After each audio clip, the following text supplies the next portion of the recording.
Hello guys, I hope you're doing well.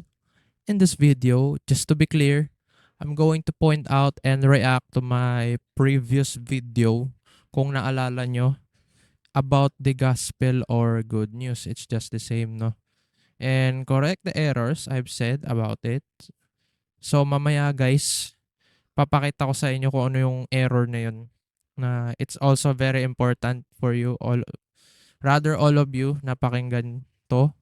So without further ado, let's start. So, narinig ko naman yung sinabi ko na only Christ is the way, the truth, and the life. And you cannot go to heaven except by only Him. Connected to guys sa next slide. Pay attention. Ephesians next 2 slide. verse 8 to 9. For by grace, yeah, like I said, connected nga siya dyan. Yan. By grace, you have been saved through faith. Through faith lang, and not of yourselves. It is the gift of God, not of works. So, specifically guys, yung works na yun is good works. Binanggit ko rin dito kung sa tingin nyo, no, na good works is makakapagligtas sa inyo. No. True faith lang guys.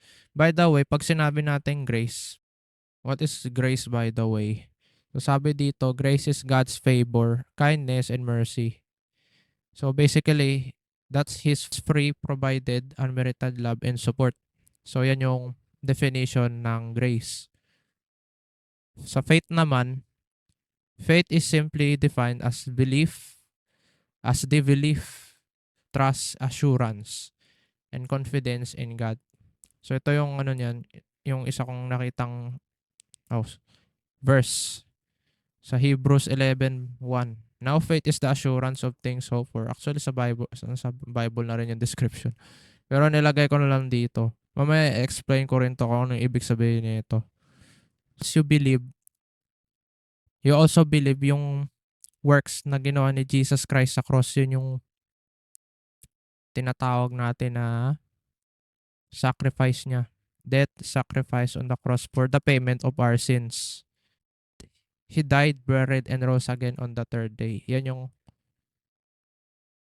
yung cross. Cross. Rather, yung kanyang, yung death na nangyari sa kanya.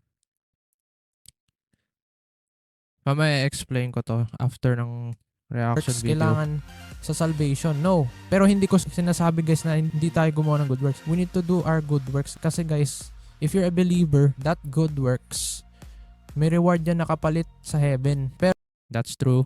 pero yung good works na yan, it won't satisfy your salvation. Yes. Yung again, only faith through Christ alone, not good works. And they shall never perish. No one will snatch them out of my hand. Lahat tayo mga And dyan papasok yung once saved, always saved na doctrine, which is biblical. believers, si Jesus lang, hindi sa world na to, hindi kay Satan. And the last slide. To guys, kinatatakutan to eh. Importante rin to Take note. So, in-explain ko dito, Judgment Day. Kasi dalawa yung Judgment Day. Bema Judgment and Great White Throne Judgment. So, yung Great White Throne Judgment, ganito yung sasabihin ng mga tao na yun na hindi pa rin sila nagrepent. So, sa Bible, repentance means turning from unbelief to belief. Repentance, once siya na mangyayari. Once you believe, automatically repentance na yun, guys. Yan. You can't get saved without repenting. Without changing your mind from unbelief to belief. Simple logic lang to. Yan. Simply believing in Jesus' death and sacrifice on the cross. Yan, repentance na yan, automatic, like I said earlier. Repentance comes from the Greek word metanoia. Meta means change of mind from unbelief to belief in order to be saved. Then, noia means mind. Meta, change. Noia means mind. Ganun lang siya kasimple. Okay, na-explain ko na rin yan dito. The will of my Father, which is yung again, connected doon sinabi ko, believe. Believe in the name of Lord Jesus Christ and thou shall be saved. Sa King James yung binanggit ko na yun. Turn back to your sins. Oops. Already, before it's too late, repent your sins to Him. Actually, it's not repent. You need to confess all of your sins to Him, not repent. Kasi pag sinabi mong repent, that's again, sa Bible, turning from unbelief to belief. Already, before it's too late, repent your sins to Him. Turn back to your sins. Turn back to your sins. Again, sinabi ko pa nga dito, hindi madali, but again, wala yan sa Bible. Kasi again, repentance is once na mangyari, once you believe, it's already a repentance. That's works, guys. That's works. No, hindi siya biblical. Nagiging ang dating niya na work-based salvation. Wag nyo nang pakinggan dyan yung sinabi ko. Basta, again, kinokorek ko na yung mga error ko dito sa video na to. What I mean by turning back and repent, will forgive you. He's right and just to forgive us. 1 John 1:9. If we, sa New International Version, if we confess our sins, He's faithful and just and will forgive us our sins and purify us from all unrighteousness. Yan, ganun lang. Confess your sins. Jesus said in John 4, me guys, yung Trinity guys, they're only one. Jesus, God the Father, and the Holy Spirit, they are Yep, they are one. And like our faith kay Jesus, no one can separate us from His love. Kagaya ng Trinity, walang makakapag-separate sa tatlong yan. one. Okay, malinaw yon. Hindi ko lang nailagay yung Bible verse dito. Kapag may narinig kayong separated sila and dinideny Trinity, they're fools. And in other words, that's a false doctrine. No? Pag may narinig kayong ganyan. Dinideny nila yung word ni Jesus. Anong message ko dito? Again, there's still time guys. Nandito pa yung Holy Spirit sa earth. Believe in the name of Jesus. So bakit sinabi ko yung sa last part ng video na to na nandito pa yung Holy Spirit? Kasi guys, yung Holy Spirit is one of the restrainers, no? Bago mag-start ang tribulation, nandito pa yung Holy Spirit sa earth, no? And sa mga believers, kagaya natin, we have the Holy Spirit dwelling in us. So, kasama rin tayo doon sa mga restrainer. So, once na nawala tayo dito, chaos erupts. Doesn't matter kung ano man yung view nyo doon sa rapture, kung pre-tribulation, mid-trib, or post-trib, whatever. Basta ang rapture mangyayari. Or harpaso, so the snatching away of the church sa earth. Believe in the name of Lord Jesus Christ. Napakasimple lang nito guys, and yet some people can't even do it. How sad. But you know, I always pray kay God, habang di pa nahuli ang lahat, they shall start believing. No? Kasi again, once you believe, you already repented. Again, repentance means turning from unbelief to belief according sa Bible. Kung ayaw nyong masabihan kayo ni Lord, one day, imagine niyo yun, sabihin sa inyo, I never knew you, depart from me, you workers of iniquity. Pag nasabihan kayo ni Lord nun guys, diretso kayo sa hell. That's the second death. First death natin dito sa earth because the consequence of sin is death. Yes. And yung curse na yan ang galing sa first man, which is si Adam. So, once you accepted Jesus Christ as your Lord and Savior, you put your trust in Him, your hopes on Him, you cast your problems to Him, wala na sa inyo yung curse na yun, which is the curse of sin. Kasi kay Adam nang galing yun, like I said. So, si Jesus na yun nag-remove ng curse na yun. Kaya tayo mga Gentiles, wala na tayo sa law. We're not under the law. Thanks to Jesus Christ. Glory to Him. Second death is hell. Kung ayaw nyo mapunta ng hell, gawin nyo to. It's just very simple. Once you believe, you trust Him every single day. Kahit ano pa man yung nasa life nyo right now. Exactly. Same. And I hope all of you, ganun din yung gawin nyo. Kasi ako, this past few days nagkasakit ako. And I just continue believing and trusting Him despite in my moment of weakness. No, God is everything. He's under control. Even, sa mga buhay natin. At ano man yung mangyayari sa atin, trust Him. He's gonna do everything. Siya bahala dyan. Mga problems na di natin kaya. He's gonna make a way. Ito naman tayo sa last part ng video natin, guys. Created from lies of the devil. Kasi guys, yung si Satan tsaka yung mga demons niya, alam nila yung scriptures pero tinitwist nila.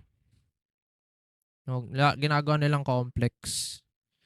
So, kagaya nito, two sides of false theological coin.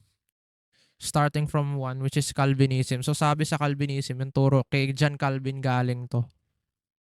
He said, no, if you believe, you have demonstratively changed life and you wouldn't be sinning the way you're sinning. May red flag agad, oh. Wouldn't be sinning. Kasi while we're still here sa earth, sa flesh pa rin tayo, earthly bodies natin, vulnerable pa rin tayo sa sin. Kaya nga, every time we sin, we confess kay Lord yung mga sins natin. And He will forgive us. Ganun lang kasimple yun.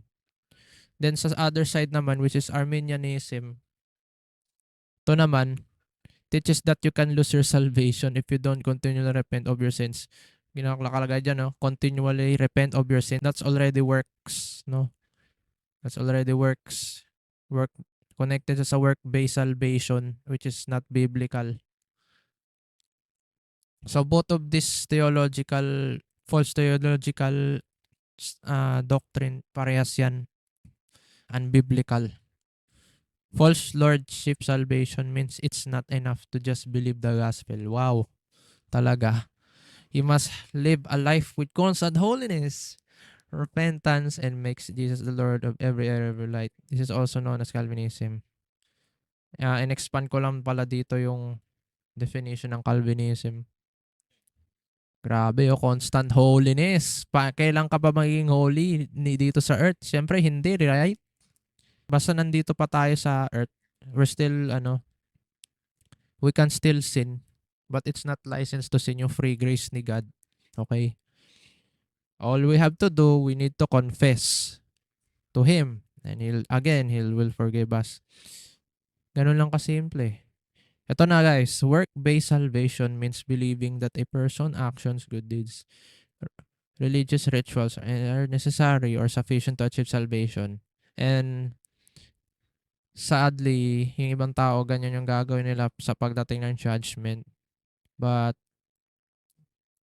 Jesus will just said, I never knew you, depart from me, you work of lawlessness. Sakit nun. Hindi sila kilala ni God kasi they think works, specifically good works will save them. But in reality, it's not. Kasi meron silang hindi nagawa, which is yung the will of the Father. No? So, nabanggit ko yun doon sa video. So, panoorin nyo na lang ulit. And lastly, no, hyper grace. Ito, last one. So, yung hyper grace is a dangerous modern doctrine. Teaches that Jesus' blood has made us already righteous and forgiven all of our sins. And since God considers believers flawless, flawless means perfect, the Holy Spirit does not convict them of sin and do not need to confess their sins to God. Do not need to confess their sins to God. Na-contradict na agad yung verse na yun, which is the 1 John 1:9. And meron pa, marami pang verses to na nako-contradict tong hyper grace doctrine. Actually guys, hyper grace doctrine is the version of free grace na yung sinasabi na they take it to the extreme. No? Jesus' blood has made us righteous and forgiven all our sin. Yes, tama yung part na yan, but since God considers believers flawless, actually, sa new nature natin. Now, once you believe you have a new nature, which is the new man, you have this so-called old man, which is yung old human nature natin na again vulnerable sa sin. Flawless, the Holy Spirit does not convict them. Not convict, Does not convict pala, rather. Again, mali rin yan. Kasi once you're a believer, the Holy Spirit will convict you once you sin, okay? And you need to confess your sins to God, no, kay Jesus, para para ma-restore yung relationship natin sa Kanya. Kasi guys, once you're sinning, nag-grieve yung Holy Spirit. Kasi yung Holy Spirit, may din yan may feelings and emotions din yan, kagaya natin.